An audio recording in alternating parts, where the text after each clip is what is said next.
Bom, bem-vindos todos e todas. Hoje mais uma Open Class pela WB Educação. Hoje nós temos o privilégio de ter conosco o professor Manuel Davi Maceno, que vai tratar sobre os tipos penais brasileiros perante a Convenção de Budapeste sobre o cybercrime, principais problemas de adequação. Esse é um tema que o professor Manuel ele vem discutindo há algum tempo, já vem fazendo algumas conferências no Brasil e fora do Brasil, e que nós já discutimos também, eu, professor Manuel, não discutimos, ou seja, nós debatemos o tema, né, professor? Acho que é importante esclarecer o termo. Mas tenho o privilégio de dizer que conheço o professor Manuel há pelo menos 8 anos, nos conhecemos... Atualmente, fisicamente, sim, em maio de 2015. Isso, em maio de 2015, num evento da Rede Ciber, na cidade de Santa Maria, quando ele palestrou, eu também palestrei. Já tínhamos contato, né, de maneira online, de maneira virtual anteriormente. Deixa eu fazer uma pequena apresentação, antes de passar a palavra ao senhor, professor. Professor adjunto encarregado de proteção de dados do Instituto Politécnico de Beja, em Portugal, naturalmente. Neste local integra as coordenações do laboratório, do BINET, de segurança informática e cybercrime, e também do mestrado em engenharia e segurança informática, pertencente à EDEN, Rede de Especialistas em Proteção de Dados Europol, Agência Europeia de Cooperação Policial. Além de ministrar aula no mestrado em Engenharia de Segurança Informática, tem lecionado a matéria de Direito Internacional do Cibercrime no mestrado em Direito Informática da Universidade do Minho. Respectivamente, nesses dois mestrados, ministrou aula, está desde 2010 e 2012. Professor Manuel, obrigado por ter aceito nosso convite. A fala é sua. Muito obrigado. Eu tenho sempre muito gosto em voltar e, sobretudo, a voltar a estar com amigos e pessoas com muito respeito no plano pessoal e intelectual. Neste momento, eu me movo, sobretudo, em função dos afetos.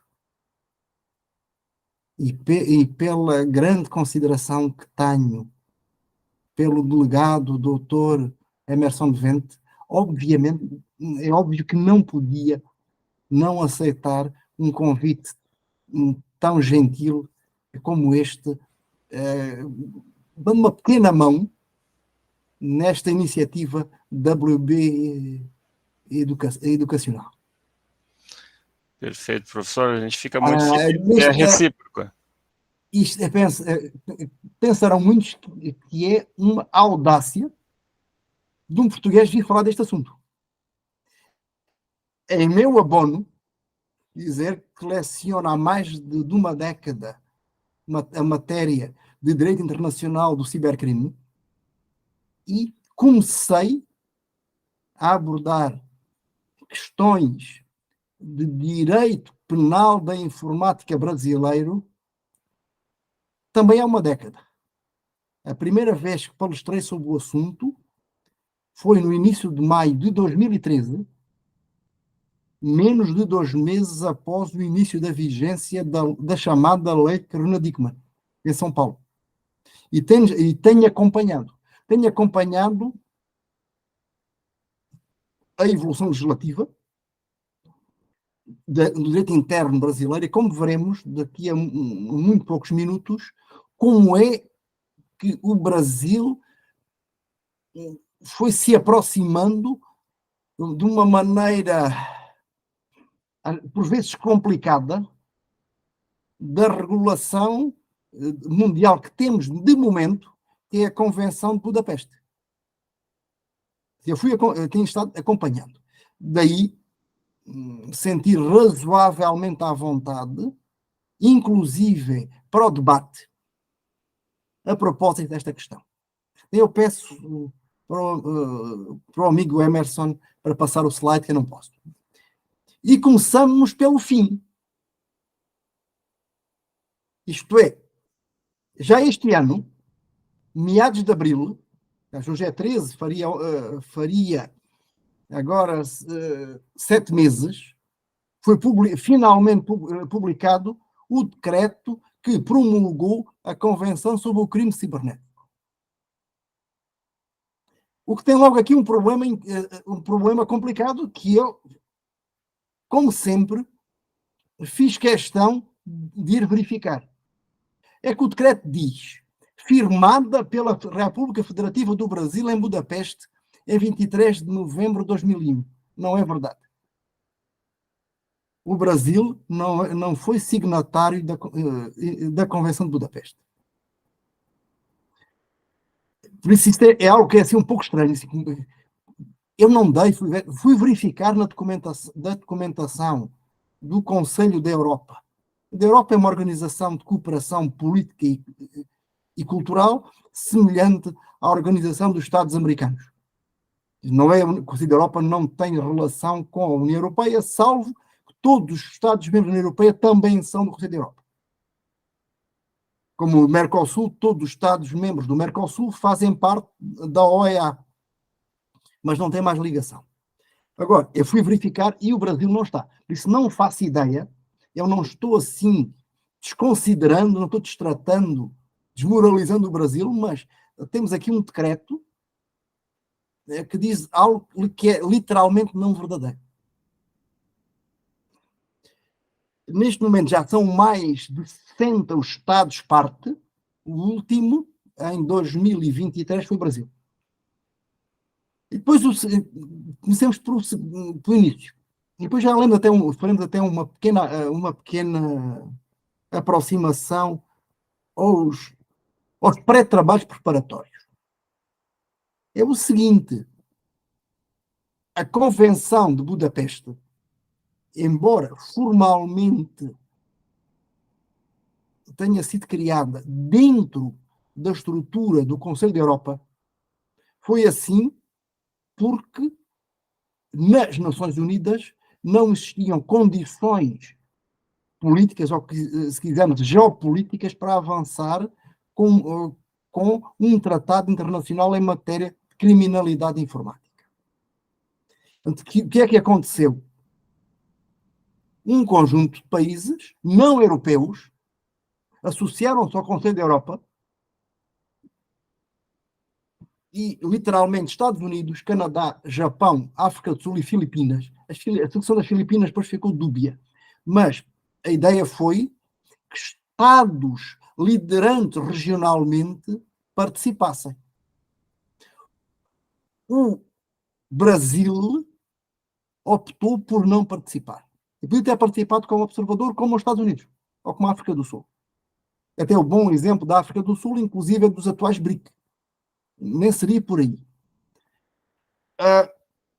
O que me tem explicado, e não estando escrito, foi que a possibilidade do Brasil participar na negociação foi colocada pelo Ministério Público Federal e pela Polícia Federal, e o Itamaraty foi pego a posteriori. E, atenção, em 2001, isto é ainda Fernando Henrique. Não é pensar que era uma medida já do governo, já uma decisão altermundista do governo Lula. Isto ainda foi Fernando Henrique. O que me dizem, não sei se é verdade, mas foi-me explicado como sendo verdade, estaria que o Itamaraty boicotou a participação do Brasil. Porquê? Porque não deram uma vénia inicial. Com a Polícia Federal e o Ministério Público, desde então, há mais de 20 anos, pressionando, no sentido da necessidade do Brasil aderir à Convenção. E já veremos porquê. Polémica. Nós, quando digo nós, Emerson e outros colegas que estamos nisto há muitos anos, acompanhámos a chamada Lei Azeredo, do senador, depois deputado mineiro, que quando lança a lei, o projeto ainda no Senado, em fevereiro de 99, já se inspirou nos trabalhos preparatórios da Convenção. E isto foi ficando por comissão. Mas também, acompanhando, e o doutor Emerson fica à vontade para contradizer, é que havia uma percepção dos mesmos grupos que levaram até ao Marco Civil, uma perspectiva liberal, libertária, que o Brasil não precisava até a lei de cibercrime. Que isso era uma coisa de europeu, de americano, que o hacking, sobretudo o hacking de chapéu branco e talvez chapéu cinza, deviam ser bem aceites, porque eram expressões de liberdade. Tanto que não havia necessidade de haver uma lei que designadamente criminalizasse as invasões. Não vou abusar dizendo que era uma perspectiva sem terra, mas sem terra no digital. Mas durante muito tempo, sobretudo em círculos intelectuais, essa foi a divisão dominante. Aqueles que gostam mais de expressões grandiloquentes, Weltanschauung, cosmovisão, mundivisão, dominou no Brasil. Pode passar, por favor. Passar o slide. Bem? Mas isto é na teoria. Dados foi mudando. E foi há pouco, abril de 2013, entraram em vigor as duas leis que alteraram o Código Penal, sobretudo a chamada Lei Criminalística. Veremos mais à frente a relevância de conteúdos. E depois, o que sobrou da Lei Azeredo, porque a Lei Criminalística veio a partir de um substitutivo. Pelo menos inspirado pelo governo, e nesta altura, 2012, isso já era Dilma. É o primeiro governo de Dilma, sim, porque Dilma Rousseff foi eleita em outubro de 2010. Eu sei perfeitamente porque, na véspera, eu ainda estava no CODAIP em Floripa e voei, por acaso, no dia da eleição, nesse domingo de início de outubro de 2010. Mas as coisas continuaram. Abreviando muito, houve um grupo de trabalho, já no último governo, mais aberto, o Ministério das Relações Exteriores, o Ministério da Justiça e Segurança Pública chamava, também junto com o Ministério da Justiça e Segurança Pública, a Polícia Federal e o Departamento de Recuperação de Ativos e Cooperação Jurídica Internacional, dentro do Ministério da Justiça, também o Gabinete de Segurança Nacional da Presidência da República, a ABIN e o Ministério Público Federal, que pressionaram. Institucionalmente, não vou dizer politicamente, pressionaram institucionalmente, com a necessidade de combate à criminalidade informática. De tal maneira, o que é que acontece? E seguindo o procedimento da Convenção, o Brasil, como não membro do Conselho da Europa, teria de ser convidado a aderir.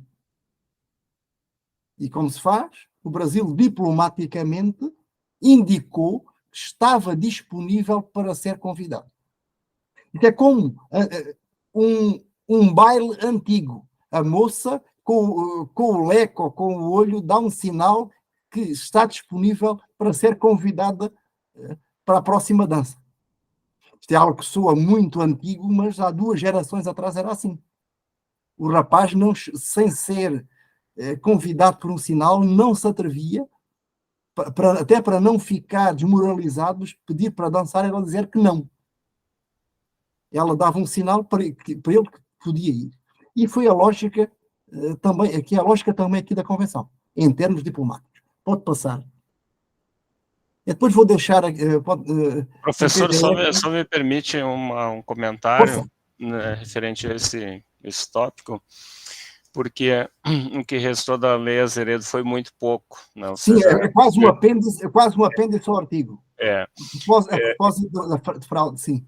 Eu digo que ela foi defenestrada publicamente e também legislativamente. Não sei se para o bem ou para o mal, até porque o Brasil precisava de uma certa evolução, mas o que ela tem de mais importante, a Lei 12.735, para mim, não é nenhuma lei penal. É o artigo 4º dela que estabelece que os estados deverão estruturar órgãos de enfrentamento à criminalidade, ou seja, aos delitos praticados na rede de computadores.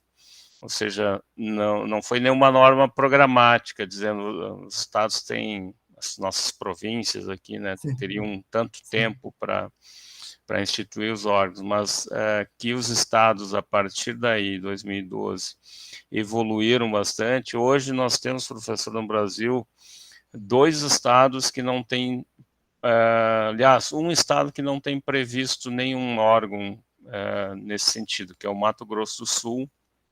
Não tem nem delegacia, nem laboratório de operações ou de inteligência cibernética. Tem o estado do Ceará, que já tem há bastante tempo a delegacia prevista, mas não está ativa. Tem o Rio Grande do Norte, que tem previsto, tem o Acre, que tem previsto, mas tem outros setores, por exemplo, tem o laboratório de inteligência cibernética, e tem o Rondônia, por exemplo, que tem um laboratório de inteligência cibernética e tem uma delegacia focada em fraudes eletrônicas, não necessariamente a criminalidade cibernética.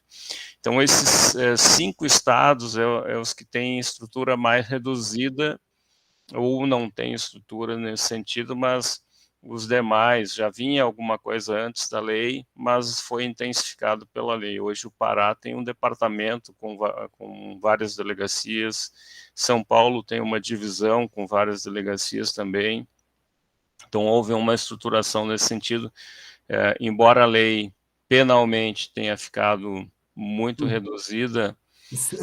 Sinalizou a necessidade. Isso, sinalizou a necessidade. E também legitimou a ação do Estado.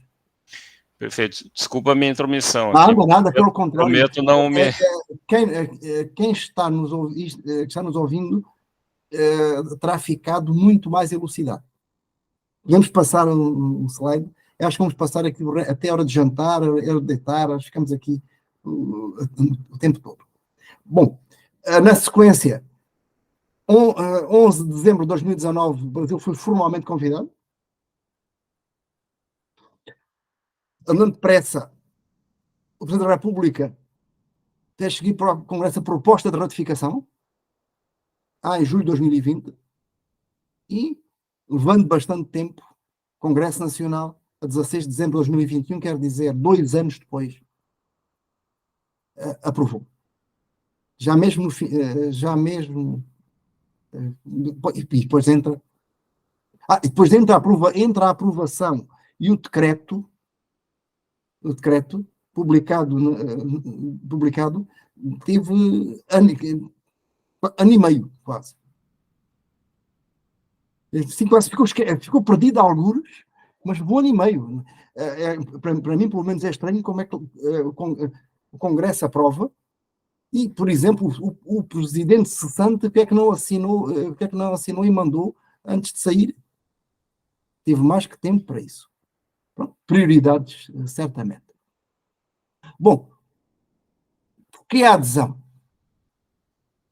Aqui o interesse maior, e também como delegado de polícia, o doutor Vente bem sabe, o interesse maior é da polícia e do Ministério Público para conseguirem a articulação com as polícias e a justiça nos outros países. Porquê? Porque nós estamos perante crimes com pouca relevância territorial.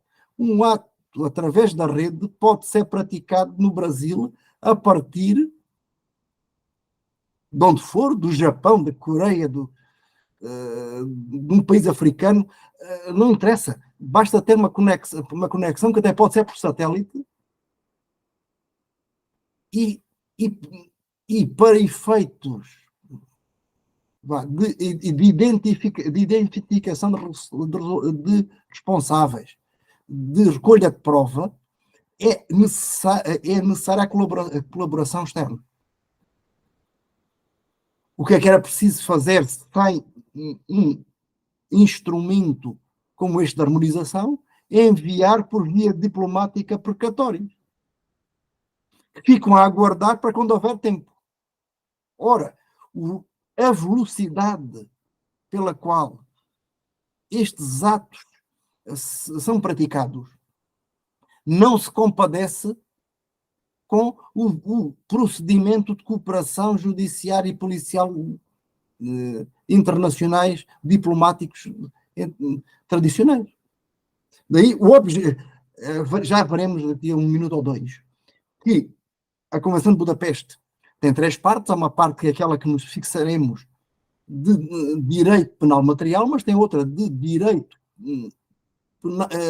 processual penal, sobretudo em matéria probatória, e uma terceira de cooperação judiciária e policial, incluindo, eu fiz já uma referência, esta rede 24/7. Em cada Estado-parte há uma estrutura entre a polícia e o Ministério Público que, em qualquer hora do dia ou da noite, todos os dias do ano, está à disposição para receber pedidos, responder, compartilhar informações, o que é essencial. E o interesse ainda será maior, e o Brasil ainda não é parte, com o segundo protocolo adicional de 2021, que irá agilizar muito mais o acesso à prova. Daí que, a meu ver, a próxima luta da polícia, do Ministério Público, de quem se interessa por estas coisas, aí é o que o Brasil também adira ao segundo protocolo. Mesmo sendo doutor em Direito, Emerson é, sobretudo, delegado de polícia. E está fazendo que sim com a cabeça. Sim, mesmo aí ao lado, para obter rapidamente colaboração da Argentina ou do Uruguai, torna-se muito mais fácil, seria muito mais fácil se todos estivessem dentro ou fossem parte do segundo protocolo. O senhor sabe que na minha tese de doutorado, defendida agora em abril, foi um ponto que eu levantei, na verdade, em entrevista com 24 policiais de 24 estados brasileiros que trabalham com investigação cibernética. E um dos pontos mais destacados por eles é a questão dessa dificuldade, na verdade, de obter dados, não havendo uma regra, por exemplo, internacional, sim, mas clara nesse sentido. Se fosse, e sendo, por exemplo, para os Estados Unidos, um pedido de um juiz brasileiro via Relações Exteriores aos Estados Unidos, quando dá despacho, se dá despacho em 2, 3 meses, já será muito bom. 2, 3 meses já não pode haver já nem rastro nenhum de nada. A média, professor, para um retorno de uma cooperação internacional, segundo o Departamento de Recuperação de Ativos e Cooperação Jurídica Internacional, aqui no Brasil, vinculado ao Ministério da Justiça e Segurança Pública, acabamos de falar nele, sim. É mais ou menos de 10 mees, 11 meses. Então, 2 ou 3 meses é aquilo que vem muito rápido. Eu ia dizer, 2 ou 3 meses seria, que parece muito, mas seria quase miraculoso. Não, e talvez aqui, falando com magistrados de cá, por exemplo, se envolver tráfico de criança, pornografia infantil agiliza mais. Crime contra o património menos. Não, porque dependem mais verificações, é mais complicado. O que me têm dito é que é mais complicado. Bom, mas também há um outro aspecto que é o seguinte. Que a Convenção de Budapeste está ancorada em direitos humanos. Mais que em questões securitárias ou de razão de Estado, já verão porque é que isto é importante. Chega lá que diz que cada parte assegurará que o estabelecimento, a implementação e a aplicação dos poderes e procedimentos nessa secção, que é matéria que estamos a dar conta de garantias instituídas na sua legislação interna, e que é isso que importa, dentro da legislação interna, que estabelecerá proteção adequada aos direitos humanos e às liberdades públicas. Eu deixei aqui uma referência, que isto é a versão oficial brasileira. É que vamos ter, não, já temos aqui um aspecto interessante, mas cria ruído.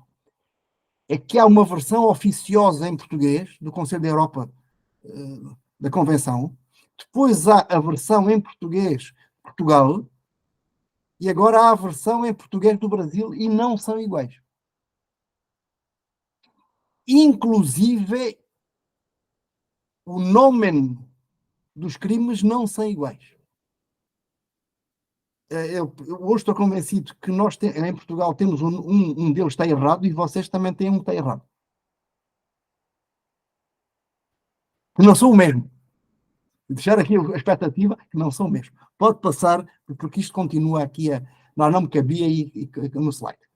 Por exemplo, incluindo os direitos no sentido da conformidade com a obrigações de Estado, segundo a Convenção do Conselho da Europa para a proteção dos direitos humanos fundamentais, Convenção Internacional da ONU sobre Direitos Civis e Políticos, que nos últimos dias tem dado alguma polémica no Brasil, do Pacto Internacional, e depois de outros instrumentos internacionais de direitos humanos. O que é que aqui é, para o Brasil, Convenção Americana dos Direitos Humanos, Pacto de São José? Também levou algum tempo, que ele é de 69 e só foi promulgado em 92 isto é governo do Itamar Franco.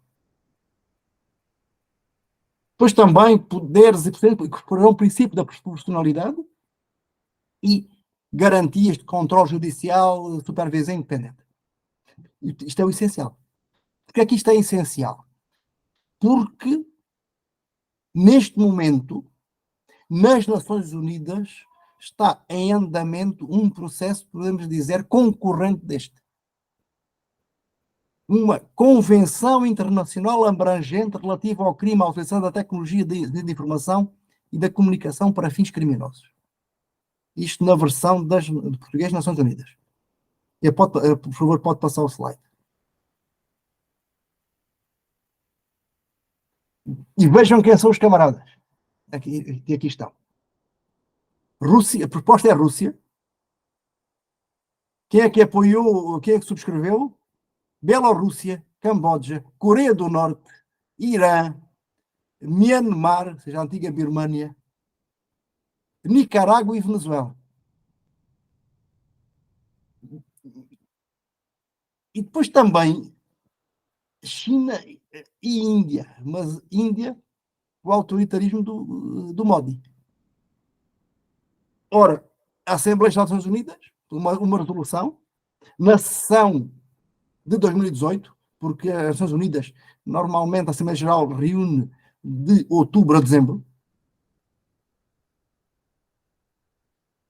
uma resolução relativa ao combate à utilização da tecnologia de informação e da comunicação para fins criminosos. Pois em 2019, uma nova resolução, em 2018-2019, que criou um comitê de peritos intergovernamental ad hoc para elaborar uma convenção. O objetivo é estar pronto o acordo até 2024. Curiosamente, a primeira sessão do comitê ad hoc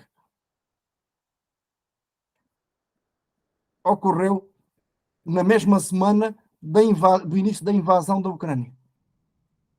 Parou, mas entretanto já voltou a reunir. Não sabe como é que vai ser, mas a lógica é outra. A lógica é segurança. Não é garantias processuais, é direitos humanos. E, sobretudo, é de proteção dos Estados.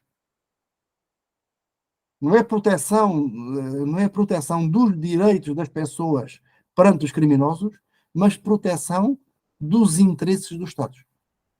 Também lá estão os outros, mas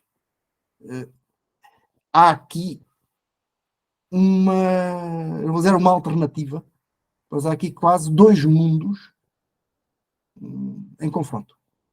Isso pode passar o slide. Estamos aqui. Convenção de Budapeste. Nós por dizer, isto começou com a Europa, é internacional. Nós vimos aqueles observadores. Hoje, as partes, incluindo o Brasil, são 66. Eu deixei nota dos últimos a entrarem. Argentina, Cabo Verde, Costa Rica, Filipinas, Marrocos, Paraguai, os vossos vizinhos. O Uruguai já tinha entrado há mais tempo. Depois, em 2020, Gana, Peru, São Marino, Colômbia, Zâmbia e o último Brasil. De qualquer modo, o número de ratificações mínimo para entrar em vigor foi logo atingido rapidamente em 2004. Portugal só ratificou em 2009. Mas dizer o seguinte, isto não apareceu do nada. Como quase acontece em tudo no Ocidente, isto vem, e tudo, quer dizer, proteção de dados, inteligência artificial, tudo vem da OCDE. O grande think tank ocidental é a OCDE, qual o Brasil há anos que quer entrar, como a Argentina ou o Chile já entraram. E começou a estudar o assunto em 83. Ou seja, os primeiros estudos, inclusive é de levantamento comparatístico, já foi há 40 anos. Diz crime informático, não. Quando entrou em vigor a lei Caruna-Dickmann, isso já andava há 30 anos em andamento. Já estava há 30 anos em andamento. Depois, em 86, houve um primeiro relatório. Isso consegue-se recuperar tudo em inglês. Isto está tudo disponível online em inglês. Pode passar, por favor. Depois, a OCDE faz os relatórios e passa a bola, fizer assim uma metáfora futebolística, para o Conselho da Europa. O Conselho da Europa já tinha alguma experiência neste domínio. Referi a Convenção dos Direitos Humanos, de 1950, e na dimensão tecnológica, desde 81, a primeira Convenção sobre Proteção de Dados Pessoais. Sim, se forem à Convenção 108, e convido-vos, verificarão que o essencial da LGPD já lá estava. É 81. Não trata, por exemplo, os princípios que na LGPD estão no artigo 6º, aqui está no artigo relativo à qualidade dos dados. A lógica tem mais de 40 anos. No final dos anos 80, houve recomendações do Ministro da Justiça.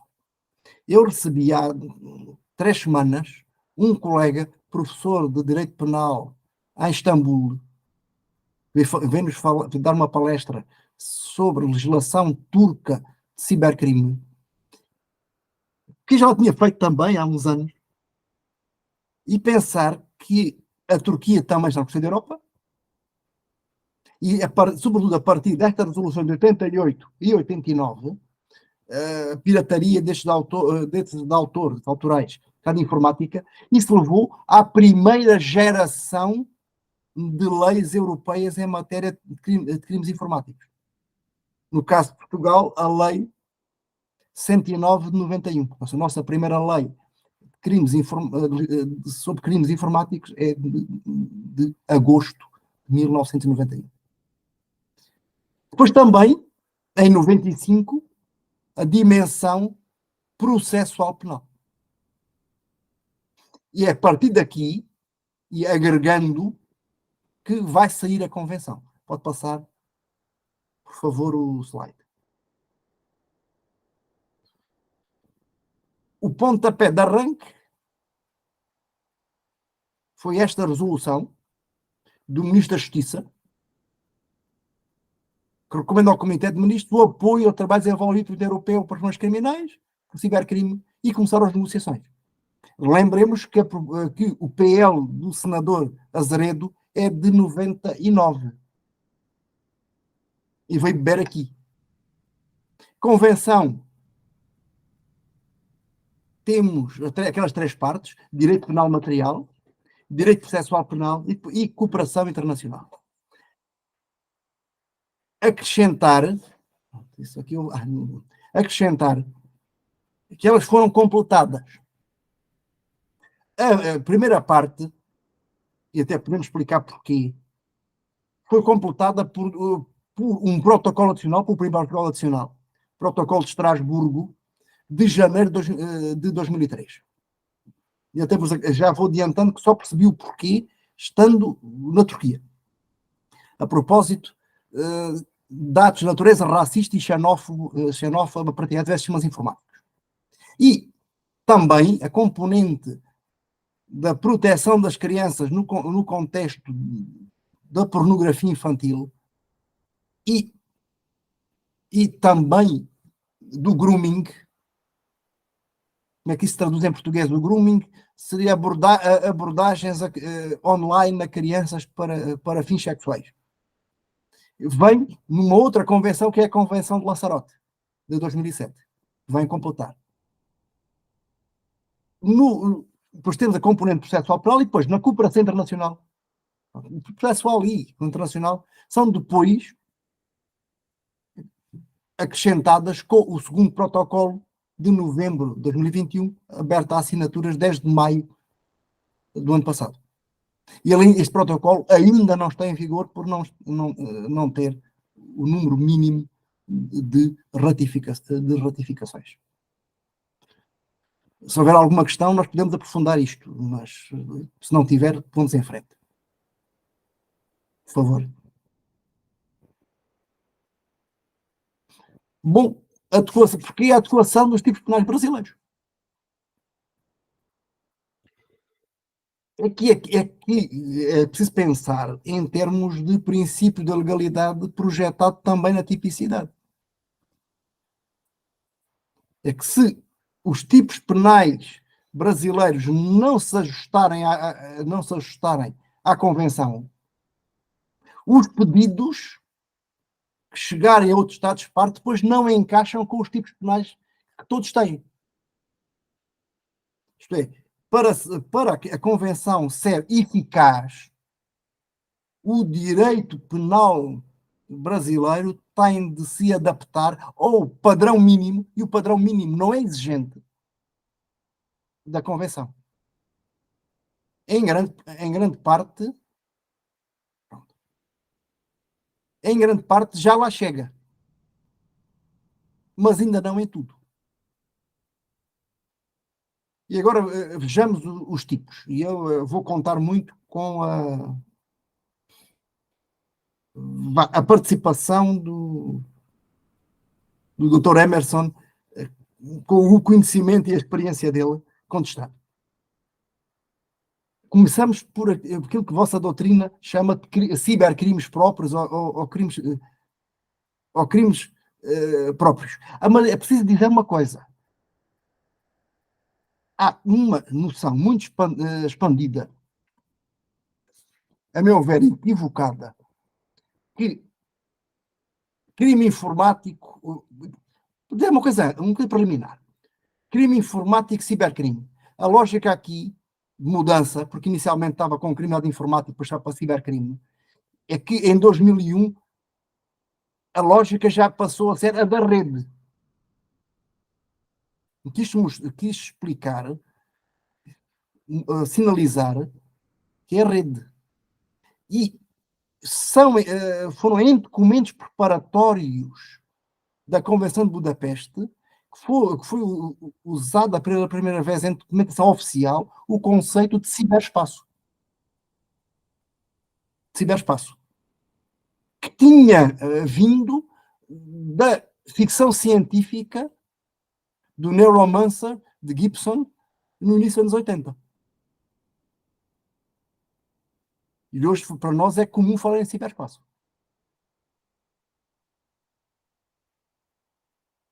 Antes, quando pensámos em crime informático, quer dizer, o regulador estava a pensar sistema a sistema, às vezes desconectados.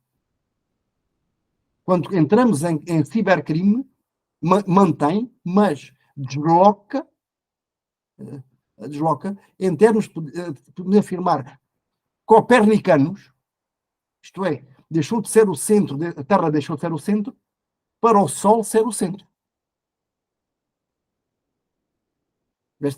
Passámos um modelo geocêntrico, um modelo também legislativo centrado nos sistemas, para um modelo legislativo centrado na rede e na interconexão entre os sistemas. Eu não dou demasiada importância mesmo aos alunos a diferença entre crime informático e cibercrime, mas a razão de ser é esta.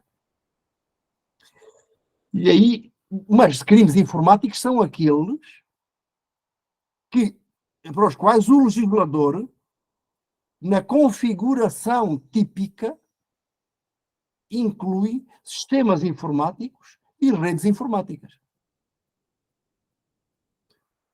Muitas vezes eu digo a estudantes, olha, se um informático matar outro informático dando-lhe com um notebook na cabeça, isso não é um crime informático. É um homicídio. Portanto, faz ter sido um notebook ou ter sido uma garrafa. Para o legislador é indiferente. Muitas vezes a dimensão informática surge em formas qualificadas, quer dizer, mais graves. Mas tem que ser o legislador a dizer. Pensar o golpe, que aqui também veio, o golpe diz, mamãe, fiquei sem um celular, manda dinheiro pelo Pix para este número que está aqui provisório e manda para o WhatsApp a mensagem. Eu também já recebi assim mensagens dessas e depois mandei para os meus filhos assim com riso. Isto é estelionato sob forma tentada. Isso não é um crime informático. Para o legislador não tem diferença. É estelionato. Se o legislador disser, se for, mas isso já é outra coisa. A decisão do que é crime informático e não crime informático é do legislador, não é do intérprete. Isso nós temos que ser mais rigorosos. Bom, crimes próprios. Confidencialidade, os valores jurídico-penais protegidos, confidencialidade, integridade e disponibilidade de dados e sistemas. E estou com a terminologia do português do Brasil. Uma das vantagens aqui foi que tive que mergulhar no vosso decreto e lhe importar aqui algumas coisas que tinha na cabeça. E aqui dizer acesso doloso e não autorizado. E esta questão aqui vai sempre no doloso e há aqui depois uma nuance que estava a ouvir o Dr. Vento a esse propósito. A totalidade de um sistema de computador ou a parte dele. Atenção à parte dele. E é um sistema de computador. Acesso ilícito, informando toda a parte dele. Olha, aqui tem que ver um erro meu porque no copy-paste porque tem que mandar uma versão limpa para ser distribuída. Mas qualquer Estado parte pode exigir que para a tipificação o seu cometimento mediante a violação de medidas de segurança. Se não houver medidas de segurança, não é criminoso, o ato não é qualificado como crime, ou com o fim de obter dados de computador ou com outro objetivo fraudulento, ou ainda contra um sistema de computador que esteja conectado a outro sistema de computador. Ou seja, um Estado de parte pode decidir, e não estando em conformidade com Budapeste, que sistemas não ligados à rede, o acesso a sistemas não ligados à rede não constituirá crime. Por favor, pode passar o slide. Código Penal Brasileiro. Pós-Caruna Dickmann, 14.655. 7 de maio de 21. Por um congresso organizado pelas comissões da OAB de Digital de Santa Catarina e do Amazonas. Eu tinha para falar nestes assuntos e foi para aí menos de uma semana depois. Eu precisei de estudar a 14.155 literalmente à pressa. Como é que está hoje o 154 letra A? Invadir dispositivo informático de uso alheio, vejam, conectado ou não à rede de computadores, com o fim, sim, o vosso legislador exige um dolo específico, para além do dolo genérico de invadir, aqui tem que ter o dolo específico de obter, adulterar ou destruir dados ou informações sem autorização expressa ou tácita do usuário do dispositivo ou de instalar vulnerabilidade para obter vantagem ilícita. Pois também criminaliza, e depois tem uma importância aqui para Budapeste, criminaliza o que seriam atos preparatórios. Atos preparatórios anteriores à tentativa que, em geral, não constituem crime. E depois ainda, temos aqui uma forma qualificada, se da invasão resultar a obtenção do conteúdo de comunicações privadas, segredos industriais, são sigilosas, ou o controle remoto não autorizado do sistema invadido. Forma qualificada, pena aumentada. Pode passar o slide. É compatível, a meu ver, com Budapeste. Mas é preciso uma coisa, que aliás já tínhamos conversado com a Emerson há tempo. É que dispositivo informático na lei brasileira seja interpretado como sistema de computador. Qual é a definição da convenção, que agora também vigora no Brasil? Qualquer aparelho, e se formos ao artigo 6º, o aparelho inclui programa de computador, ou seja, não tem que ser só hardware, pode ser software, ou o conjunto de aparelhos interconectados relacionados entre si que asseguram, isoladamente ou em conjunto, pela execução do programa, o processamento eletrónico de dados. É preciso passar a interpretar o 154A como não apenas equipamento tangível, porque eles pensaram num celular, pensaram num notebook, num tablet, estaria na cabeça dos parlamentares brasileiros, mas aqui, perfeitamente, máquinas virtuais. E vejam, a questão da parte que não está na lei brasileira, parte do sistema, se alguém entrar licitamente num sistema de computador, que é na versão portuguesa europeia desse sistema informático, mas aí foram, creio que estiveram muito próximos em meio do inglês, computer system. Que americano e inglês não fala em informática, fala em computer science, fala em computing. Mas Budapeste, pode voltar atrás no slide, por favor, 2, para ver na redação de Budapeste, do artigo 2º. Mais outro. totalidade do sistema de computador, ou parte dele. Esta parte não leiam, porque isso é erro meu, tem que apagar. Está um bocadinho de texto. Mas com parte dele. Se alguém não tiver permissão para acesso a pastas dentro de um sistema de computador, preenche a conduta típica criminalizada pelo crime de acesso ilegal na Convenção. Sintetizando, o 154, letra A, sim, devidamente interpretado. Era preciso o dolo específico, aquela coisa toda que o 154A, não. Mas também, mas a Convenção deixa isso à disposição do legislador dos Estados-partes. Seria melhor que não estivesse, provavelmente. Provavelmente. Porque depois de demonstrar o dolo específico é complicado.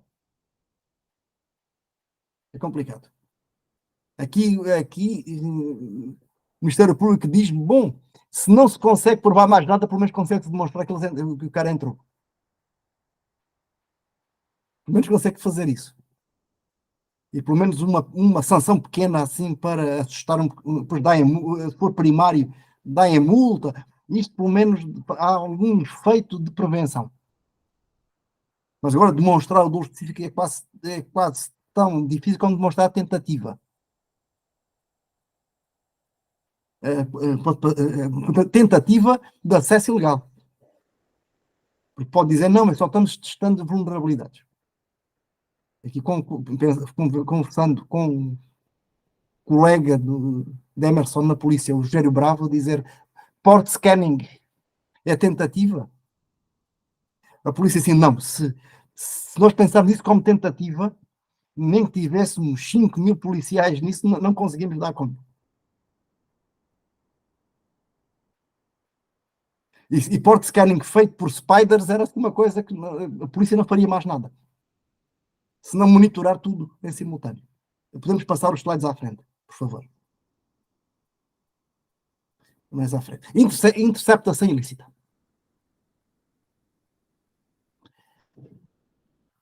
Neste artigo 3º, aquela dúvida. Em todos os artigos, no que toca ao elemento subjetivo do tipo, a versão brasileira fala em doloso. Aqui, na interceptação ilícita, fala em intencional.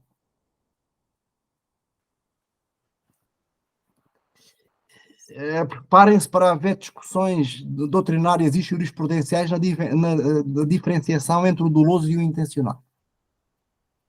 Será que aqui só entra o dolo direto? Ou seja, o dolo necessário, tu pensas aqui na interceptação ilícita, e o dolo eventual estão excluídos?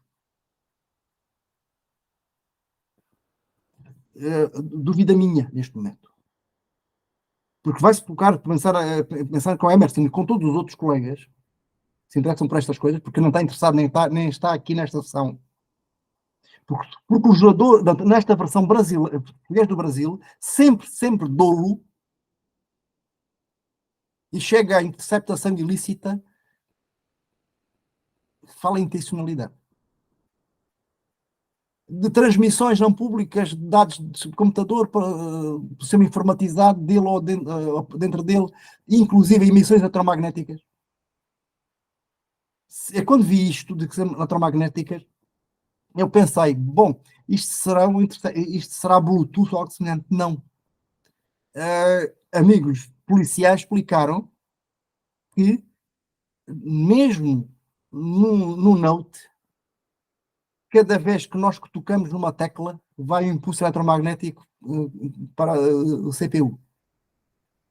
E esse impulso pode ser interceptado. Atenção que isto é 2021. Há mais de um quarto de século, inicialmente por tecnologia de nível militar, a dezenas de metros e através de paredes era possível interceptar o sinal que vai entre a tecla e o CPU. Sem razão de ser, desta inserção, inclusive em emissões eletromagnéticas oriundas do sistema informatizado, contém esses dados de computador. Depois ainda acrescenta qualquer parte pode exigir que para a tipificação o seu cometimento com um objetivo fraudulento. E depois liga à fraude. Ou que seja praticada com o sistema de computador que esteja conectado ao sistema de computador. Pode excluir os sistemas isolados. O que é que daria no Brasil? Dá. De novo, com a interpretação adequada. Nós, a propósito da interceptação de comunicações telefónicas, de informática ou telemática. Como também temos a captação ambiental de sinais eletromagnéticos, que encaixa aqui nas emissões eletromagnéticas.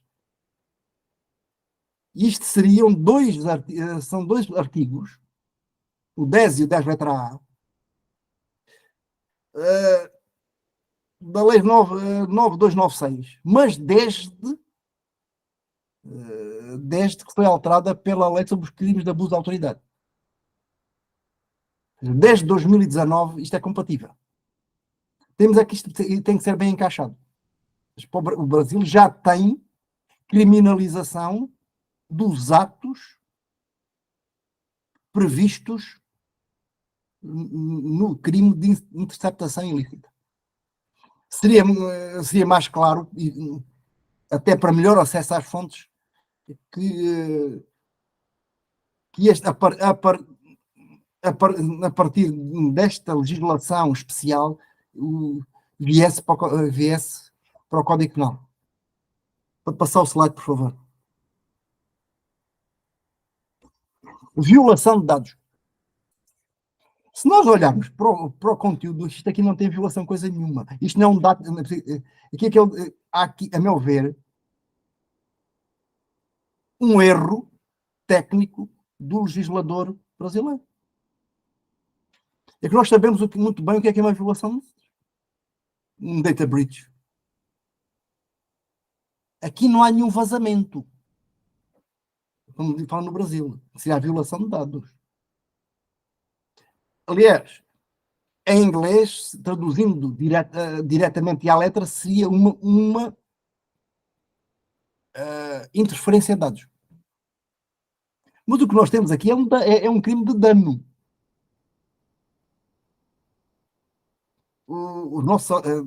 A nossa lei antiga, e agora 2009, já com a incorporação de Budapeste, chama-o de dano informático. E não é preciso muito. Danificação, eliminação, deterioração, alteração ou supressão, de novo aqui, dolosas, intencional é só na interceptação, de dados de computador. E, de novo, a tradução desde o Brasil, qualquer parte pode reservar-se o direito de exigir condutas que, no anterior, resulte sério dano para a vítima. Um princípio de minimis aqui funcionar. Bom, e aqui temos o problema. É que, e há um problema no Brasil, é que vamos para o Código Penal de 163. O dano exige ser uma coisa alheia, tangível. Qual é o problema? É que eu tenho trabalhado, publicado até várias vezes aí também. Não há, no ordenamento brasileiro, a atribuição de direitos patrimoniais sobre informação. Não há há sobre informação estruturada criativamente. Lei de direitos autorais, sim. Lei industrial. Inclusive na questão dos segredos. Sim.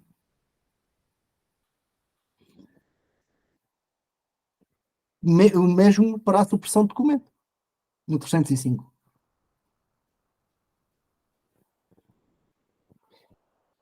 O que tem agora é, e vimos há pouco, adulterar ou destruir dados ou informações, sim, dolo específico no crime de invasão de dispositivo. intenção de. Logo, sem invasão de dispositivo, e é possível fazer essa invasão sem invasão de dispositivo? Claro que é. Se alguém pegar num tablet e colocar dentro de micro-ondas, destrói tudo o que lá está dentro, e não houve invasão coisa nenhuma. E quem diz micro-ondas, que é um bocado mais sofisticado, também serve pegar e dar com um martelo no disco. Ou pôr no lume o microdisco SSD. Pronto, há muitas maneiras de destruir dados sem invasão.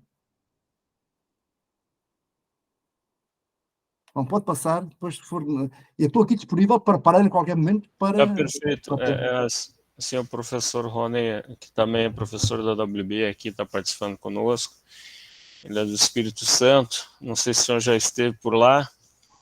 Ele... Sim, eu tenho um grande amigo que é professor na UFES e também na Faculdade de Direito de Vitória, o Lucas Barroso, um grande amigo mineiro. Também já lá palestrei 2 vezes na UFES e também em Colatina. Colatina, perfeito. Colatina, nas margens do Rio Doce. Ele faz uma pergunta, na verdade, como é que está o Congresso Nacional Brasileiro quanto à adequação de crimes, quanto à Convenção do Budapeste, mas, na verdade, faz um comentário aqui que precisaria de um apoio da classe política. E ele diz, mesmo não sendo um expert no assunto de cibersegurança, porque ele diz, precisamos ter esse apoio na classe política para que a convenção tenha efeitos práticos no Brasil. Eu acredito que o professor está está fazendo a adequação, né, do que já tem na convenção e está elencando as lacunas aqui, Rony, onde o legislador deveria trabalhar, de certa forma, né. Mas, obviamente, como eu estou de fora, não pretendo sequer ter a verdade. Estou olhando desde fora. Eu acompanho há mais de uma década a evolução da legislação penal informática brasileira, mas quem sabe são vocês. Obviamente. E não é falta de modéstia. Não, mas o senhor sabe muito mais que muitos brasileiros aí, com certeza. Professor, o Rony perguntou, sistemas mal configurados sobre o controle de acesso, permissão, etc., não se caracteriza a tipificação de violação dolosa, correto? Ele faz essa pergunta. Mas aí não é aqui, não é a violação de dados. Isso seria do acesso ilegal. No primeira parte lá. É logo no artigo 2º. É no acesso ilegal. Aqui vejam, danificação, eliminação, deterioração. Por qualquer via. O legislador não diz como.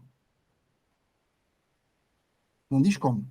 Só é relevante o resultado. É relevante o resultado. O que, aliás, é relativamente comum acontecer. Mas pronto, se não houver outra... Bom, interferência em sistema. Sim, ataques DOS ou DDoS. O sistema para. Introdução de um worm também para. Ou empastela. Mas aqui, embora possam ser danificados ou apagados alguns dados, o objetivo e o efeito não são a destruição. São o bloqueio ou a redução do desempenho do sistema.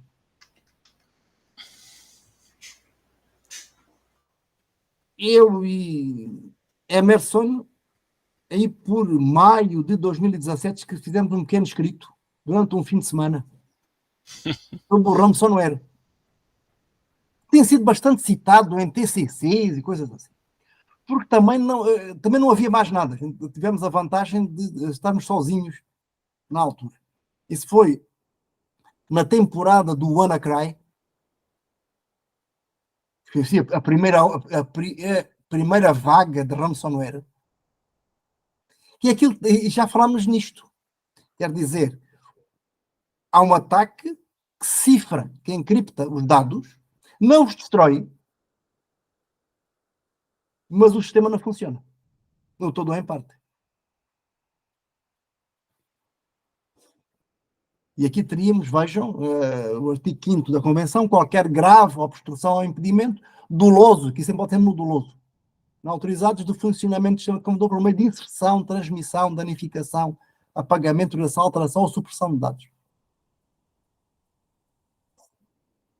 O que é que deveria fazer, o que é que faz falta no Brasil para acertar? Eu digo ampliar bens jurídicos protegidos. Teríamos a interrupção ou perturbação de serviço informático, telemático ou informação de utilidade pública e de atentado contra a segurança de serviço de utilidade pública. Temos que ampliar a todos os sistemas de computador. Não só os de utilidade pública. Teriam que ser todos os sistemas. Bastava, esse aqui é muito, mas bastava abrir os tipos do 266. Eu fiz de propósito. Começar pela interrupção e perturbação de serviço informático, telemático ou informação de utilidade pública. Do 266, depois fui para o atentado contra a segurança de serviço de utilidade pública no 265. Isto mesmo com as alterações de 2019. A lei das comunicações. Pois, artigo 6º. Uso indevido de aparelhagem. Vimos há pouco, a propósito do 154A, atos preparatórios não puníveis.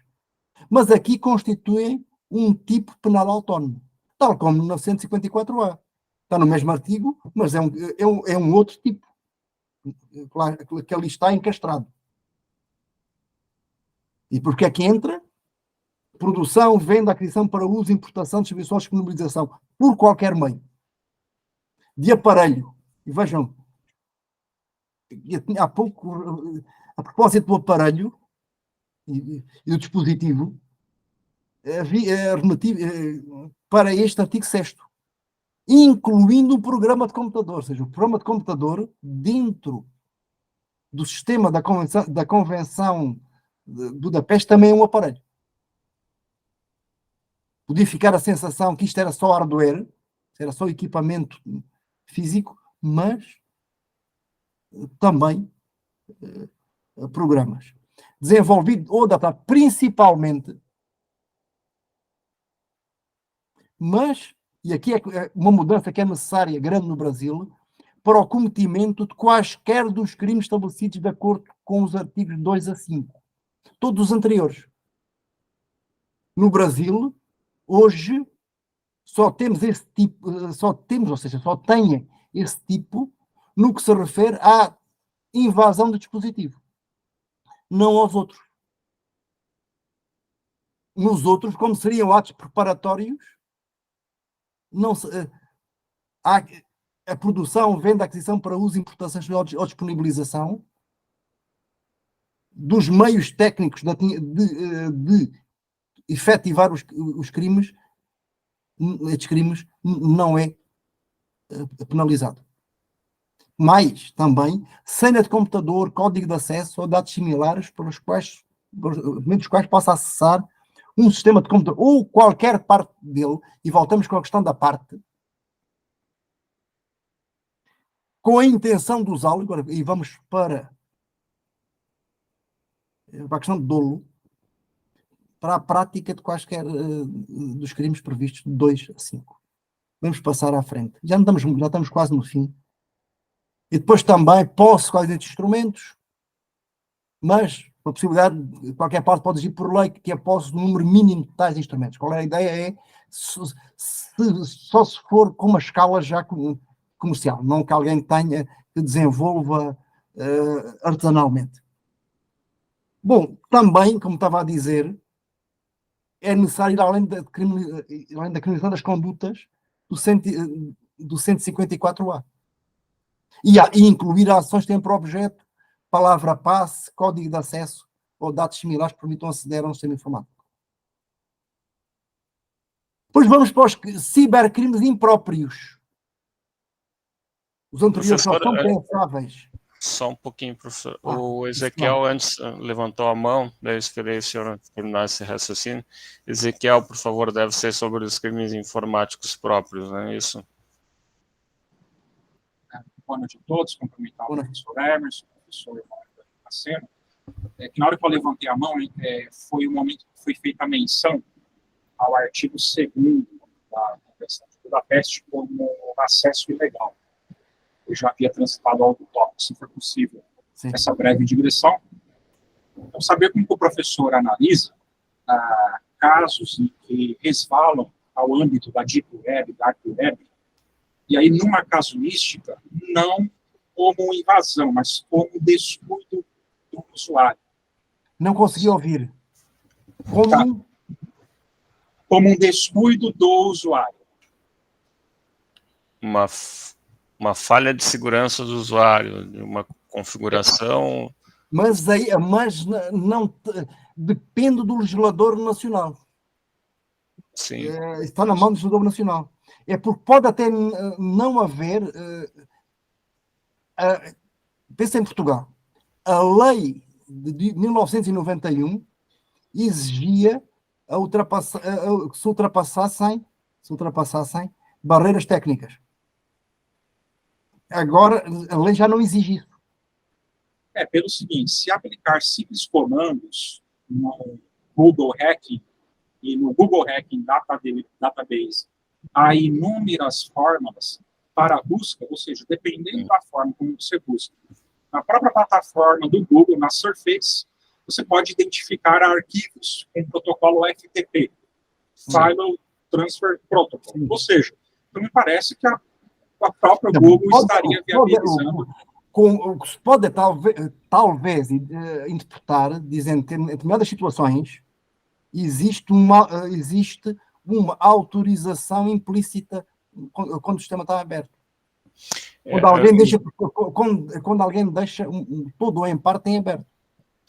Esse é um erro do nosso legislador, Ezequiel, quando ele usa o verbo invadir. Né?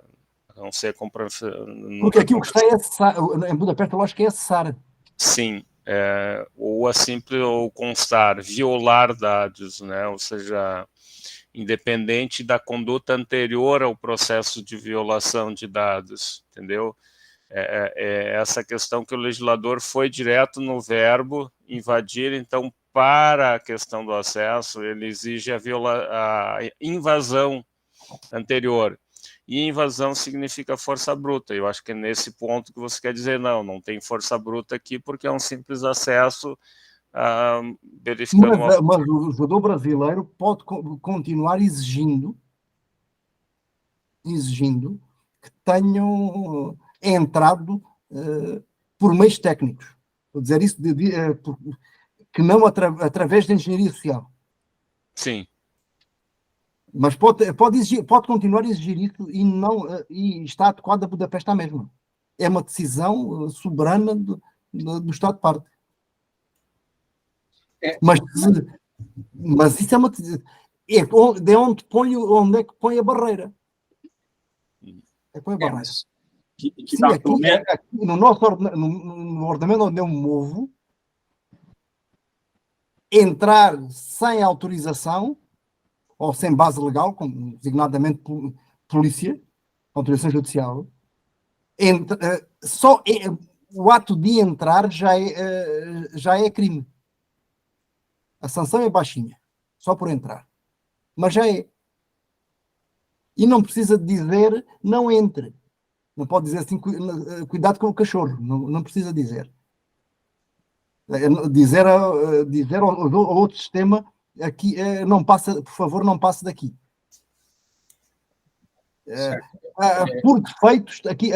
Por defeito aqui não está autorizado. Eu tenho uma questão... Mas isso é uma opção do legislador, que não está nem certa nem errada, é discutível politicamente. É que nem a questão, professor, que eu digo assim, nós temos um gap normativo no Brasil quanto à questão de venda de dados. Porque pelo artigo 154A, a necessária atuação do criminoso anterior em que ele invada ou instale vulnerabilidade, acessando os dados comercializa esses dados, aí sim seria punível. Mas se ele simplesmente encontrar o dado, por exemplo, um banco de dados vazado na internet, ou encontrar o seu pendrive na rua e comercializar esses dados, não há uma tipificação penal, pode haver uma questão de um dano civil, né?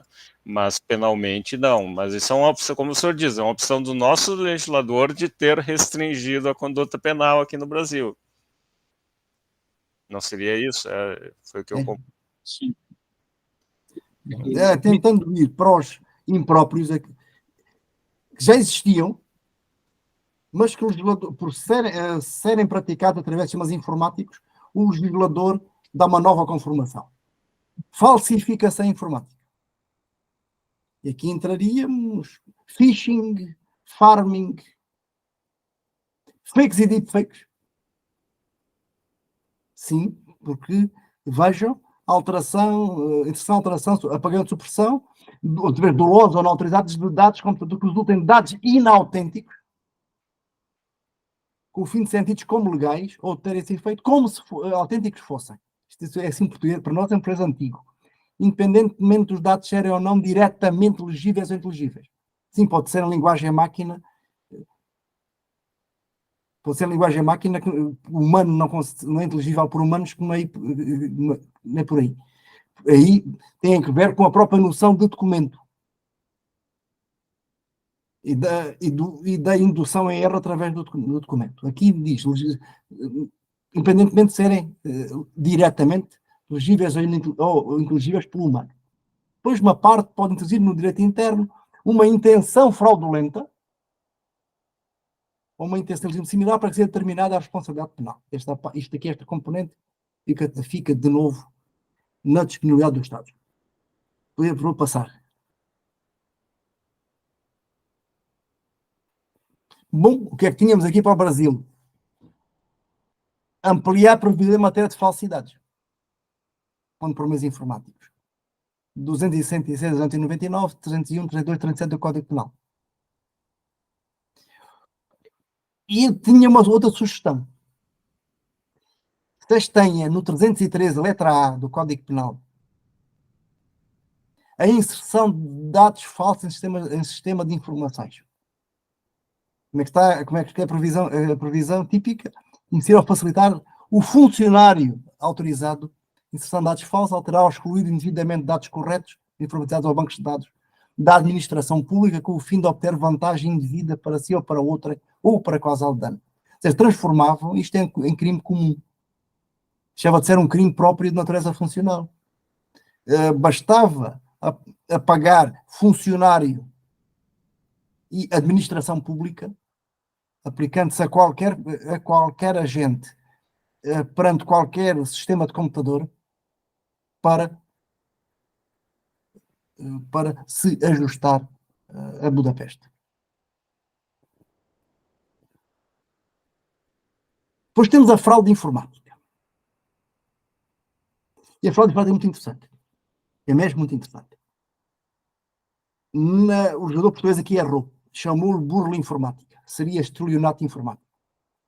A tecnologia brasileira. Qual é o problema? É que em Budapeste este é um tipo quadro, assim, no sentido de frame, para crimes contra o património. Que vai muito para lá de lógica de fraude que nós conhecemos ao estelionato. Vejam, praticado intencional e ilicitamente, aqui voltamos ao intencional. Sai do dolo. Praticamente isto também tem intencional, não está no dolo. Prejuízo patrimonial causado a outra pessoa por meio de, vejam, qualquer alteração, eliminação ou supressão de dados informáticos. O que varia a um tipo anterior. Em pensar manipulação de dados. ou qualquer interferência no funcionamento do sistema informático, e depois, com a intenção de obter um benefício económico ilegítimo para si ou para terceiros. Quer dizer, benefício económico ilegítimo, se ou para terceiros, a partir do prejuízo patrimonial causado a outra pessoa. Aqui temos a grande amplitude.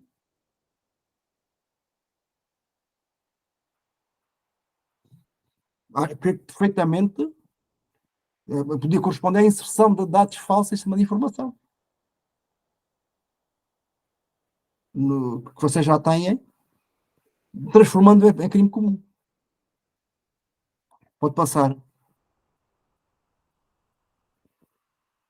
Mas, seguramente, aqui isto não cabe na estrutura do estelionato. O estelionato, no caput do 171, e depois com aí também o parágrafo 2º, letra A, 10 de 2021, com a fraude eletrónica, cabe, mas cabe um bocadinho, cabe nesta fraude. Mas falta a participação de vítima. Não há um engano ao computador. Bom, só agora começamos a dizer que numa LLM há uns prompts para enganar o computador. Aí já estamos a ir muito para a frente. É delirar, ou alucinar, como a OpenAI diz que o ChatGPT de vez em quando faz. E faz. E ainda na semana passada tive aí um juiz brasileiro que vai ter a carreira muito prejudicada, provavelmente, por não se ter dado conta de uma alucinação jurisprudencial. Isto de citar precedente inventado pelo sistema informático dificilmente será desculpável por alguma corredoria. Bem, mas vocês, para chegarem aqui, e eu lembro-me até de um debate quer com Emerson, quer com o Spencer Todd Siddell, é que a vossa jurisprudência inventou, para lá do princípio da tipicidade, uma coisa que se chamou furto mediante fraude. Fui traçar isto. Isto é uma jurisprudência do STJ, começou com uma sentença do vosso STJ em 2004, que veio equiparar, por analogia, a subtração de valores de conta corrente mediante transferência aos sacos bancários, seu consentimento correntista a furto qualificado. Mas todo mundo sabendo que registros bancários não são uma coisa, não são uma coisa móvel alheia, nem há aqui uma ação de subtrair coisa nenhuma. É de alterar os dados. É de alterar o valor ou de alterar, fazer uma transferência. E isto, sim, entrou, claro que entrou, no 155, no parágrafo 4b. Furto cometido por um dispositivo eletrónico ou informático conectado ou não à rede de computadores com ou sem a violação de qualquer mecanismo de segurança, com ou sem a violação de mecanismo de segurança. Lembremos aqui a conversa imediatamente anterior. Ou utilização de programa malicioso ou qualquer outro meio fraudulento análogo. Pois.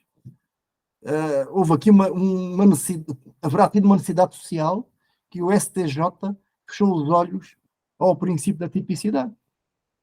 Está? Logo no artigo 1º do Código Penal e no inciso 39 do artigo 5º da Constituição Federal. Acho que é uma boa, penso que Budapeste é uma boa oportunidade de pôr a casa em dia, por a casa não, nem a casa em dia, pôr a casa na ordem, porque não há furto Porque só há furto de dinheiro se for antes em moeda, mas o papel moeda, através da ficção da incorporação, passou entendido enquanto título ao portador. E com o princípio de posse vale título aplicado a cheques, a promissórias e a notas de banco. Aí conseguimos chegar ao furto. Não a registros informáticos. Furto mediante fraude, isto a alteração é do registro informático. Em seu benefício a terceiros e prejudicando patrimonialmente a vítima. E, Emerson, pode voltar ao slide anterior, por favor. Aliás, em Budapeste, e eu quero explorar isso quando tiver tempo até para um projeto comum. Em Budapeste não há nenhuma previsão de extorsão informática no ransomware. Mas se Emerson ler este artigo 8º sem um pré-entendimento, um ataque de ransomware cabe aqui. Vejam. Quando praticado intencional e ilicitamente o prejuízo patrimonial causado a outra pessoa por meio de interferência no funcionamento do sistema, sim, quando em criptosistema está a interferir o funcionamento do sistema com a intenção de obter um benefício económico ilegítimo para si ou para terceiro. Só passa a chave assimétrica se houver a transferência em criptomoeda. O que eu quero chegar é este fenómeno de fraude informática pode ter uma abrangência muito grande. Bom, pode passar aí 2 slides para estarmos para o fim, porque as pessoas já devem estar mais que fartas de me ouvir. Conteúdo. Pornografia infantil. Entra aqui. Dolosa e de forma inautorizada, sistema de computador, produzir pornografia infantil para distribuição, oferecer a pornografia infantil, ou transmitir pornografia infantil, adquirir para si ou para outrem, para si possuir pornografia infantil. Embora a posse, assim como a pornografia infantil aparente e a pornografia infantil virtual, não tenham necessariamente de ser penalizadas. Em Portugal são. Aí também. Código Penal, 218, letra C, 10 de 2018, sim, que tem divulgação de cena de estupro ou de cena de vulnerável, ou de pornografia, como oferecer, trocar, vender ou expor à venda, distribuir, publicar ou divulgar por qualquer meio, inclusive a de comunicação do sistema de informática ou telemática, fotografia, vídeo, registro individual, audiovisual, contém sem estupro ou de estupro de vulnerável, então, incluindo criança, sem o consentimento da vítima, cena de sexo, nudez ou pornografia. O consentimento da vítima, que não é válido se for menor. Pode passar à frente. E aqui, isto aqui também entra, encaixa com o ECA.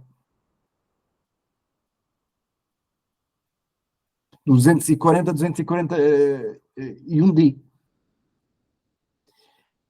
Aqui quase que dá para Brasil aderir à convenção também à convenção de Lanzarote, da exploração sexual de crianças e pornografia infantil.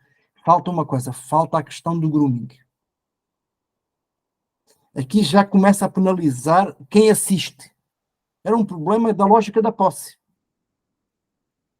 É que a Budapeste é tecnologicamente anterior ao streaming.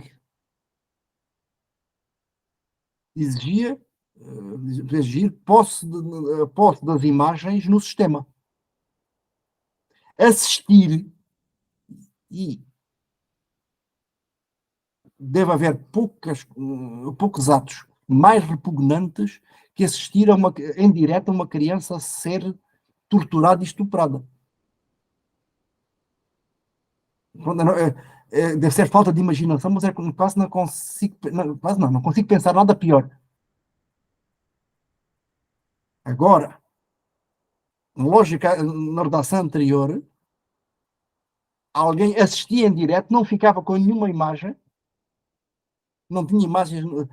Estou a pensar no cliente, naquilo que produzia, distribuía, as condutas estavam criminalizadas.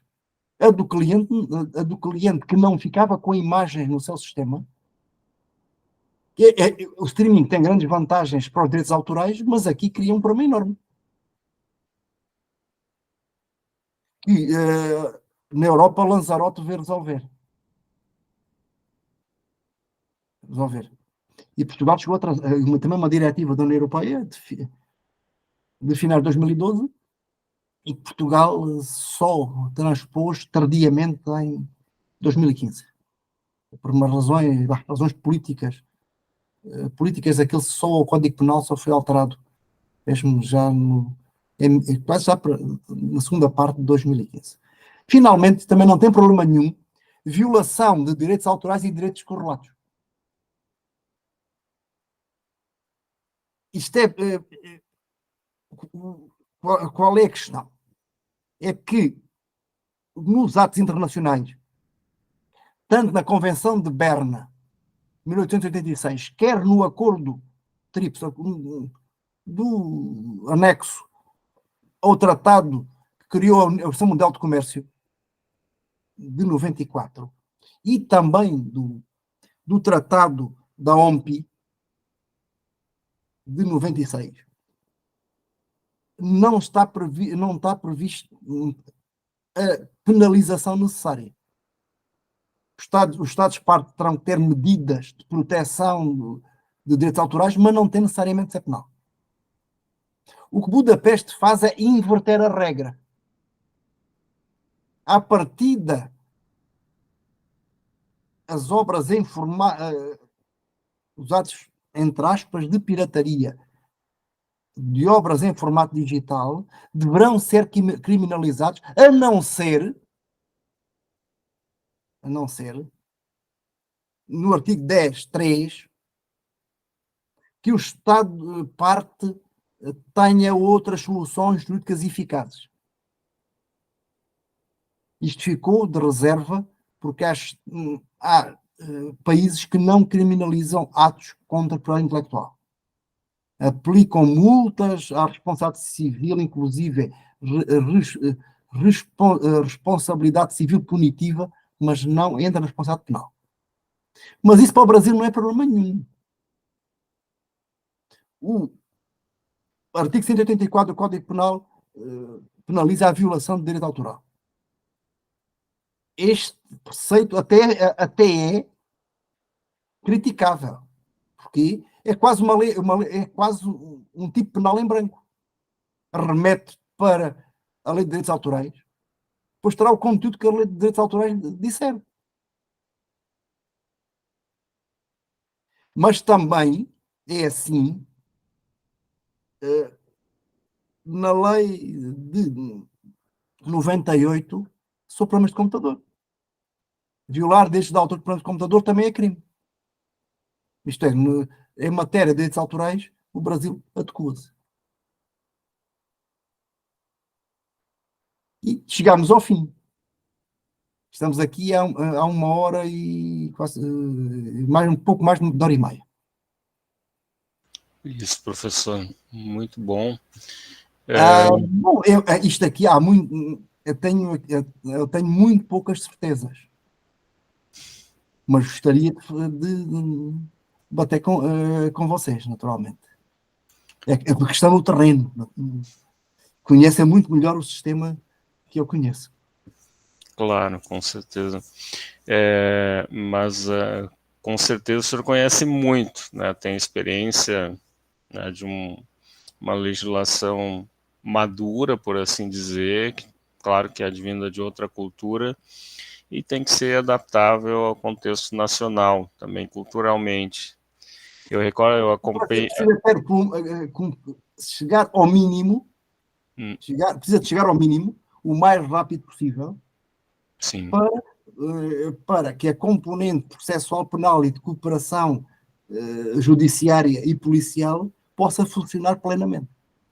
Sim. Neste momento é o ónus, em linguagem de futebol, a bola está com o time do Brasil, do Joaquim. Eu vejo assim, professor, eu tenho uma visão um pouco mais crítica em relação à questão da necessidade do Brasil hoje se adequar à Convenção de Budapeste do ponto de vista penal, mas na necessidade de melhoria da legislação procedimental e adequando à Convenção de Budapeste. Por quê? Porque a nossa dificuldade muitas vezes não é o enquadramento, e nessa entrevista que eu fiz no doutorado, os 24 policiais que eu entrevistei, todos eles disseram que todos os casos que eles tinham, eles conseguiam enquadrar em algum momento em algum tipo penal no Brasil. Então, de certa forma, penalmente nós temos legislação. O que falta, na verdade, são processos e procedimentos, e muitas vezes resguardado pelo teor da lei, né? Hoje a própria cadeia de custódia, que o Ezequiel aqui que está acompanhando, além de advogado, também é perito, por exemplo. A própria cadeia de custódia, se a gente for pegar a legislação de 2019, professor, que é o pacote anticrime, ou a lei anticrime, o senhor acompanhou isso também, ela fala na cadeia de custódia, mas em nenhum momento refere à evidência digital, à prova eletrônica. É claro que o contorno do manuseio, do registro das evidências tem que ser feito. É claro que o perito vai lá na ISO 27037, pega as recomendações, aplica na prática, mas uma lei de 2019, em pleno século XXI, de utilização de dados e registro de evidências eletrônicas, não prevê um parágrafo, não prevê um texto sequer sobre a questão da cadeia de custódia da evidência eletrônica.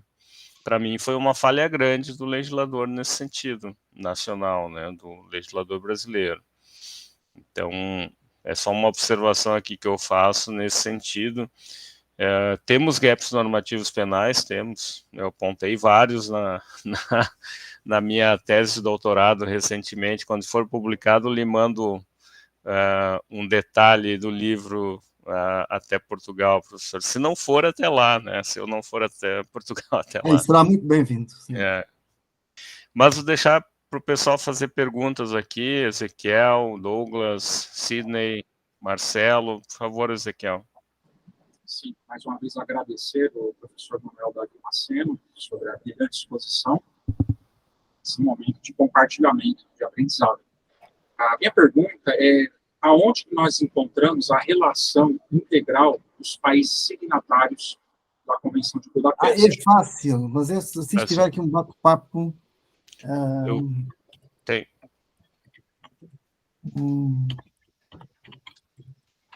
É pegar em Google rapidamente. Onde é que ele está? Aqui, Convenção Budapeste. Eu vou pegar rapidamente. Isso. Dos 66 partes. Bom, olha, eu aqui peguei, há uma lista dos que estão, até datas e tudo. É do Conselho da Europa, né? Sim, mas já tenho aqui com bandeirinhas e tudo. Para ficar a Ezequiel. Onde é que está aqui? Está aqui. Do bate-papo. Aqui tem bandeirinhas e tudo.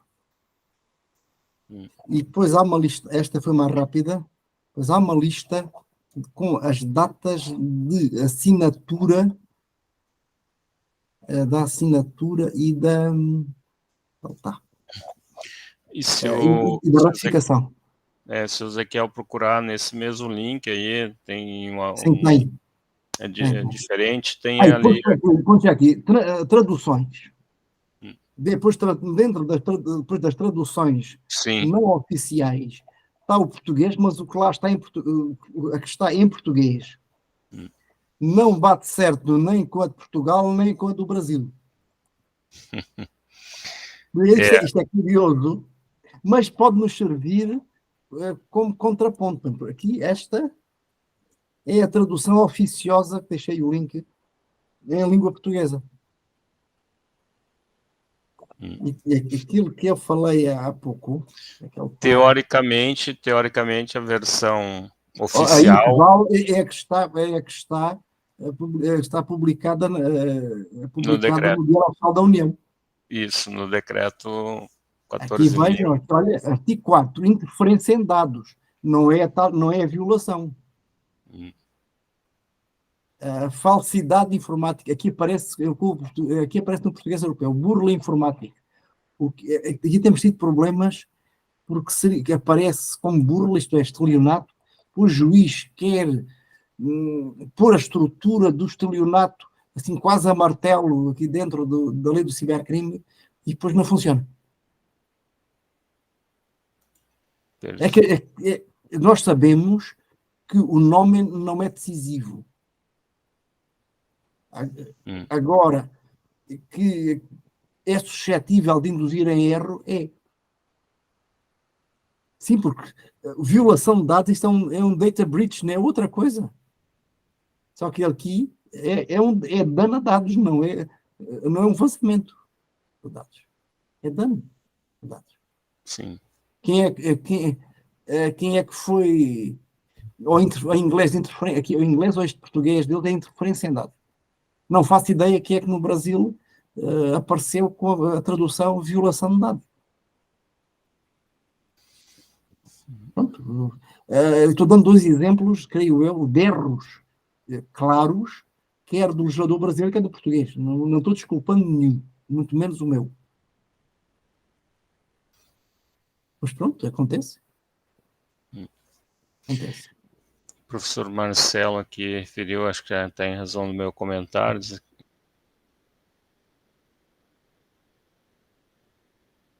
aqui muito observância de regras mínimas de uma correta guarda de evidências digitais. Mas que com o atraso de ser 2001, Budapeste tem. Budapeste tem. Sim. E eu não fui explorar a parte de Budapeste aqui. Portanto, aí não, aqui no nosso mestrado, essa componente probatória tem sido lecionada na disciplina de informática forense e eu não desenvolvi. Mas também por isso. Eu até estou fazendo, professora, importante, eu e o procurador da República, o Tiago Martins, a gente está terminando um artigo sobre lawful hacking, onde a gente tem um tópico e a gente faz essa tentativa de adequação da Convenção de Budapeste na parte procedimental com a legislação brasileira. Mas em breve a gente vai publicar o artigo aí, certamente, para leitura. Mas há uma possibilidade também de correlação e há um pequeno gap normativo no Brasil de adequação nisso, né? Mas, na verdade, nós temos outros gaps normativos em razão da legislação interna existente aqui. Mas esperemos que as coisas andem. Esperamos. Temos esperança. Bom, mais alguém esteja com vontade de bater? Não, aqui não temos mais pergunta, até em razão do adiantado da hora aí de Portugal, o senhor já deve estar... Sim, são 11, quase 11h30, 11h21. Olha aí. Mas tudo bem. Não. É que nós gostamos do assunto e o tempo passa sem que a gente note. Ok, nós agradecemos então a sua participação, professor, e o seu desprendimento por estudar este tema. Agradecemos sua participação aqui na WB. Muito obrigado, mas eu também tenho aprendido, estudando fontes brasileiras, eu tenho entendido melhor este cá. Eu também. Sim, porque nós quando vemos outro sistema, sendo os objetivos os mesmos, sendo a base e o escultural a mesma, Depois, se não é bem igual, dá para perceber daí porque é que não será. Sim. Em que aspecto? Isso leva-nos a aprofundar o estudo. E olhar, também olhar de fora para o nosso próprio ordenamento. O que faz falta. Verdade. Perfeito. Pessoal, muito obrigado. Professor Manuel, sem palavras para lhe agradecer, a gentileza de sempre, seu carinho. E temos que continuar a pensar em ransomware. E eu ainda estou com bibliografia insuficiente para desenvolver a relação entre o tipo da fraude informática com o ransomware. Eu também. Mas aqui da fraude. Encaixar a fraude. Mas a bibliografia que eu tenho é insuficiente. Aliás, só tenho alguma boa para isso. E os italianos começam por a parte da fraude e depois vê os outros crimes a partir da fraude, em termos doutrinários, e é interessante, porque os outros até podiam lá, quase sendo bem protegido o património, os outros quase cabem lá todos. Sim, a modificação, a destruição, o impedimento, são só vias para obter uma vantagem em detrimento do terceiro. Sim. Mas na lógica do crime contra o património. Uhum. E haver aí uma consumação no crime contra o património, a fraude consumir os outros tipos. Pronto, mas isso é um debate que ainda está aqui trabalhando, estou estudando, mas preciso mais de um aparato bibliográfico mais consistente. Vamos voltar a conversar, com certeza, Não. e vamos voltar a debater. Não. Professor, muito obrigado, um grande abraço a todos e todas que participaram aqui, e até a próxima. Professor, nós teremos no dia 4 de dezembro uma Open Class com um promotor argentino, da Fiscalia Argentina, sobre cyberdelinquência na Argentina. Então, vamos ver como é que essa segunda-feira pode funcionar. Tá bom. Não vai ser fácil porque eu tenho mal em Coimbra na quarta. Perfeito. E tenho que ir a Coimbra, mas sou capaz de estar nessa segunda-feira com a cabeça já numa matéria completamente, tem a ver com dados, mas não tem que ver com crime. Perfeito, até mais, pessoal. Tudo de bom, um grande abraço. Até mais. Nossa.